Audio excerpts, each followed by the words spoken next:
ett medium. Jag har ett medium i min bil. Vi är i en framtidsbransch. Joho! Väldigt slippigt. Ja. Har du någon guilty pleasure? Alltså något som du skäms över att du älskar? Ja, det har jag. Let's get to work to get the good things done. You see the sun will shine. Let's get to work. Let's get to work to get the good things done. You see the sun will shine. Hey, let's get to work. Tja allihopa, nu är vi ute på vägarna igen. Vintervägar. Det har slutat snöa, men rejält moddigt. Och här kommer ett gupp. Idag ska vi hämta upp en orädd och driven kvinna som är uppvuxen i Västerås och Härjedalen, Jämtland. Bor här i Stockholm. Hon har lång erfarenhet från att leda HR-organisationer.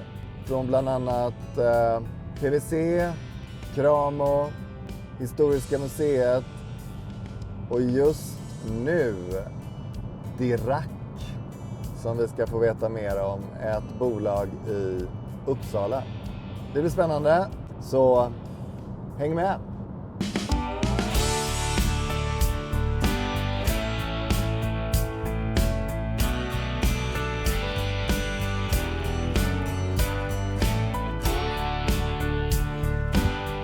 Hallå! Hallå, god morgon. God morgon Petra, välkommen in. Tack.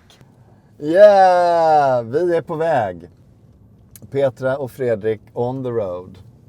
Du Petra, morgonrutin. Olika personer har olika start på dagen. Vad är din start på dagen? Hur är den? Ja, jag har ju en 8-årig son. Så att det handlar mest om att få honom att vakna, få på honom kläderna, se till att han äter och att vi kommer iväg till skolan i tid. Jag avskyr att vara sen. Ja. Själv hinner jag inte med så mycket. Jag rationaliserar bort att äta frukost för typ 20 år sedan. Okej. Så det är liksom fokus sonen, sen fokus iväg. Yes. Och ja, vi är ju på väg till Uppsala och nu ska vi in en rondell. Ska försöka bara ta ett varv i rondellen. Sådär. Du, Dirac. Det kanske inte alla som vet vad Dirac gör. Ska vi börja och...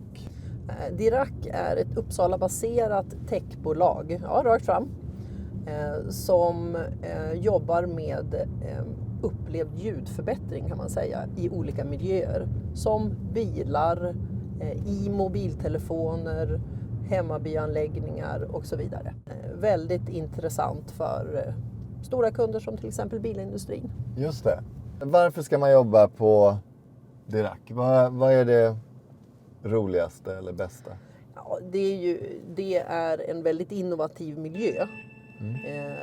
Med tanke på att vi har utvecklat det vi håller på med helt själva och vi är ensamma om det på marknaden. Ja. Det är också en internationell kontext. Vi finns i 7 länder med stor del i Asien också. Just det. Och sen är det snabbt tempo eftersom vi jobbar med stora internationella kunder och då går det undan. Så vill man att det ska vara lite fart och lite fräckt och fräscht, då är det ett bra ställe. Kul. Du, men som HR-direktör då i den här verksamheten, vad var det som lockade, eller vad är det som lockar till att jobba där? Ja, men ur mitt perspektiv så handlar det mycket om att det var inte så mycket som fanns på plats inom people-området. Så jag ville kunna få bygga det på det sätt som jag utifrån min erfarenhet tyckte var bra. Ja. Sen så har jag fått förmånen att vara med också och bygga bolaget som helhet. Så jobbar mer med verksamhetsutveckling. Och utöver det så tycker jag det är en spännande resa att professionalisera hur vi arbetar internt i alla våra olika processer. Så det är därför jag är där. Du sa people. Just det här med people och HR. Ska vi göra klart för vad är skillnaden tycker du? För mig är det viktigt att vi jobbar med att HR är avdelningen. Det är vi som HR-professionella som inkluderas i HR-avdelningen. Ja. People, det är det område där vi verkar och där vi är experter. Men det finns andra som är aktiva där också, som chefer, lön och andra intressenter. Ja. Så people är området, HR är funktionen. Yes. Då har vi det, då har vi satt det. Den resa som du har gjort nu de senaste åren på Dirac, vad har det varit primärt? Ja, jag har ju fokuserat på att sätta en people-strategi. Att lägga en plan som ska sedan styra vilka aktiviteter vi gör inom people-sidan. Men också för att det är otroligt viktigt att visa att people-området är strategiskt viktigt på företagen och organisationens agenda. Så att vi inte blir reducerade till att utföra olika aktiviteter. Utan det finns en plan som sitter ihop med verksamhetsplanen. Ja, och de sitter ihop. De är så tajta. Petra, jag har satt ihop några snabba frågor här som jag tänkte du skulle få svara på. Okej. Har du någon dold superkraft? Ja, jag brukar veta vad folk tänker. Ett medium. Jag har ett medium i min bil. Vad är det mest onödiga du har köpt på sistone? Ett pendlarkort i Uppsala. Ja, eftersom jag skjutsar dig. Vad har du på nattduksbordet? Jag har en bok just nu av Anna Jansson, Dödens snabba vingar. Jag har tyvärr inte börjat i den än, men det kommer nog snart. Okej, du får återkomma med en recension lite senare då. Ja. Själv har jag en bettskena på nattduksbordet. Ja, min ligger ju i lådan då. Ja, okej. Ändå, Ja. Ja, någonstans ska ju ångesten ut. Eller hur? Liksom. De säger i alla fall att man inte får tandlossning för att man liksom... Nej, men man får ganska jämna tänder när man gnisslar tänder. Det är en liksom positiv bieffekt som ingen har talat om förut. Har du någon guilty pleasure? Alltså något som du skäms över att du älskar? Ja, det har jag. Jag köper trisslotter lite då och då. Trisslotter? Har du vunnit något? Ja, inte så farligt mycket ska jag säga. Jag har vunnit 1000 kronor en gång och jag är ju då snart 55, så att det är klart, det går inte så jättebra. Du lever på hoppet? Jag lever på hoppet, ja. Ja. Det här jobbet med att då förpacka people-strategin, där har vi ju fått möjlighet att stötta dig på Dirac. Vad tycker du har varit det viktigaste i det arbetet? Ja, men ni adderar ju en annan kompetens än vad jag har och vad man oftast enligt min uppfattning har själv på HR-avdelningar. Det handlar om att paketera det på ett sånt sätt så att det blir enkelt att ta till sig. Jag har ju alltid vetat vad jag vill skapa. Men eftersom vi har olika professioner så har jag behövt support med de delar som handlar om att göra det stunsigt, göra det konkurrenskraftigt och göra det liksom till någonting som medarbetare och potentiella medarbetare kan ta till sig enkelt. Och just det här att ta hjälp och se vad kan jag, vad kan vi, vad kan någon annan? Absolut, och jag tycker en utmaning har ju varit, inte enkom där jag är idag, utan i flera av de organisationerna har varit att man inte alltid i företagsledning förstår vad som krävs för att jobba strukturerat med people-strategi och också medarbetarresan. Och då tänker jag på att man kanske inte alltid har insikten om att det kostar pengar, det tar tid, det är en profession i sig att göra det här strukturerat. Och ibland så är man också lite ovan vid att HR-funktionerna tar in support i form av samarbetspartners. Det är lite annorlunda tänker jag inom till exempel en marknadsfunktion. Där är man mer van vid att man adderar kompetenser vart efter man har olika typer av behov. Och där tror jag vi kan bli bättre inom HR. Ja, men det är ingen som ifrågasätter marknadschefen har en byrå som stöttar och hjälper till att förpacka. Nej, verkligen inte. Men där kan man lära sig en hel del av att jobba på samma sätt som marknadschefen eller säljchefen. Ja, det tror jag verkligen. Ja. Alltså, nu! Herregud. Tänk när det blir sommar och sol och rena vägar. Du brukar säga att employer branding är förpackningen av people-strategin. Ja. Vad menar du med det? Ja, alltså, för det första så tycker jag att people-strategin talar ju om vad vi vill som organisation, vad vi står för och vad vi egentligen lovar våra medarbetare. Ja. Employer branding-delen i det här handlar ju om att beskriva det på ett sådant sätt så att medarbetarna förstår. Men också beskriva det för de som är utanför organisationen och ännu inte har börjat. Så man skulle kunna säga att employer brandingen idag är väldigt lika det som man förr talade om som kulturarbete i organisationen. Precis. Det vi jobbar med sedan flera år tillbaka, det är ju egentligen att skapa ett employer brand och kulturplattform. Absolut. Eftersom insidan är så otroligt viktig. Ja, precis. Och det är ju viktigt att det är sant, tänker jag. Det är, för mig har det varit en ledstjärna jämt. Att det vi säger om oss själva är sant i det vi beskriver och det vi upplever i organisationen. Så vad tycker du om att sminka grisen? Det är inte så där jättebra. Nej, men medarbetare som kommer in och ser att det var ju inte det jag köpte. Nej. De blir ju inte långvariga. Ja.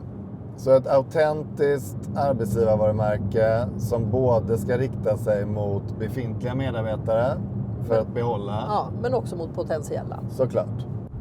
Du, nu tänkte jag att vi skulle ta en kopp kaffe. Ja, och precis. Jag blinkar till höger här. Och sen så när vi är tillbaka så pratar vi lite om ditt fokus framåt som ju är väldigt spännande. Så stay tuned.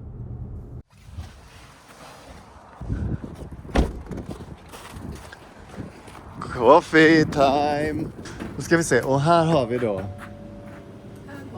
kaffegrejer. Men vad kan man då välja? Så. Har jag... Då ska jag ha jag tar en svart kaffe. Vad händer där? Kanel? Nej, det blir lite kanel. Jag vet inte, det kan ju... Kan jag piffa upp det så här på... Avsaknad av vanilj. Så. Nu har det startats en stor kaffe, men den kommer göra Okej. på 2 bryggningar. Ja. Så när det... Vi fick hjälp av proffs här. Hur vi... Man ska ta hjälp av proffs. Ser du vad jag ser? Ja, det gör jag. Vi glömmer den där kanelbullen. Semlorna har kommit. Åh herregud, med hjortron. Semla. Chokladsemla. Croissantsemla. Dulce leche. Det blir en Det semla. blir en semla.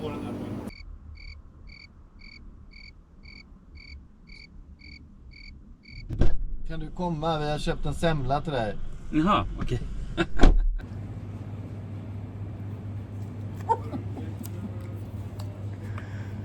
En Hjortronsemla. hjortronsemla. Det är så gott med semla. Semla. Nu ska vi se. Framåt. Det är ditåt. Okej, men nu har vi fått en semla. Fyllt på batterierna. Ja. Då ska vi prata om vad händer nu, Petra? Jag vet ju att du har en ny utmaning på väg. Det är lite slippery här på vägen. Ja, det är inte så skrapat här. Jo, men det stämmer. Jag har en ny utmaning och det är ju som så att jag har ju fokuserat, det var väldigt slipprigt. Ja. Jag har en ny utmaning framför mig, det stämmer. Och jag har ju i hela min yrkeskarriär inom HR har jag jobbat med att positionera HR inom organisationer Ja. i olika branscher. Och nu så kommer jag få möjlighet att jobba med att positionera HR som bransch i den rollen som generalsekreterare för HR-föreningen. Wow! Grattis! Tack så mycket. Tackar. Ja, det ska bli jättespännande att ta vid det arbetet och hitta kanske nya förhållningssätt inom några områden, men självklart också bygga vidare på de styrkor som finns. Ja. Och när sker detta? Tanken är att jag ska börja i början på april. Spännande. Ja. Varför valde du HR-föreningen? Nej, men det är ju det att jag har ju, när jag fick frågan så reflekterade jag över vad jag har hållit på med i min yrkeskarriär inom HR. Och då kunde jag konstatera att det har varit otroligt viktigt för mig jämt att jobba med HRs positionering i organisationer. Ja. Och det känns helt självklart att kunna göra det i ett större perspektiv på en större plattform tillsammans med alla de 5000 medlemmar som finns där. Spännande.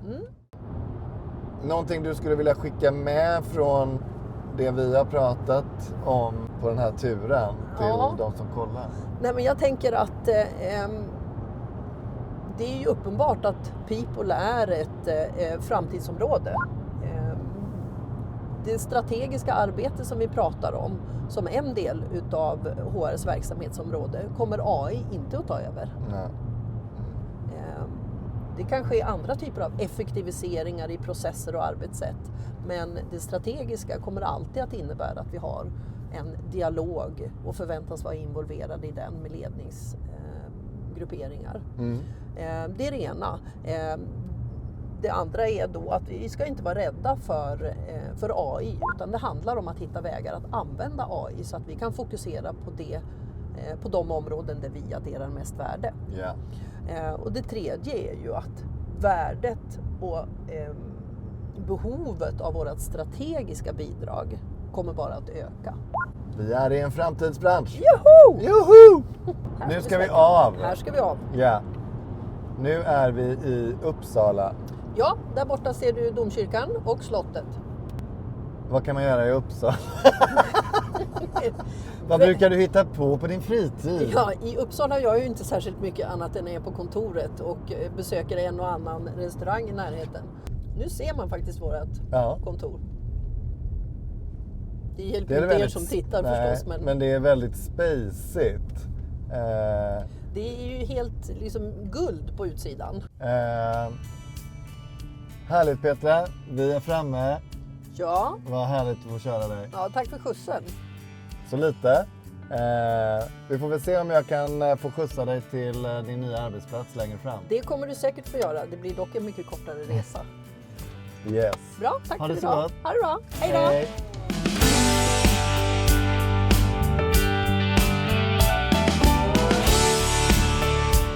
Sådär, tillbaka mot huvudstaden efter att ha lämnat Petra i Uppsala. Petra pratar ju en hel del om vikten av en people-strategi som är kopplad till verksamhetsstrategin. Men också att employee brandingen är en förpackning av people-strategin. Hur viktigt det är att när man attraherar nya medarbetare får in riktningen av verksamheten. Så man vet vilken resa man ska vara ute på om man blir en del av verksamheten eller redan är det.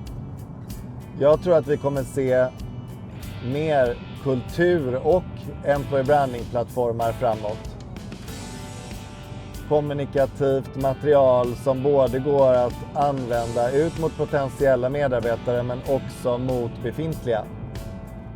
Så att det blir en röd tråd genom hela medarbetarresan från hej till vi ses igen. Det är min spaning. Ha en bra dag! Let's get to work to get the good things done. You see the sun will shine. Let's get to work. Let's get to work to get the good things done. You see the sun will shine. Core work. Woohoo!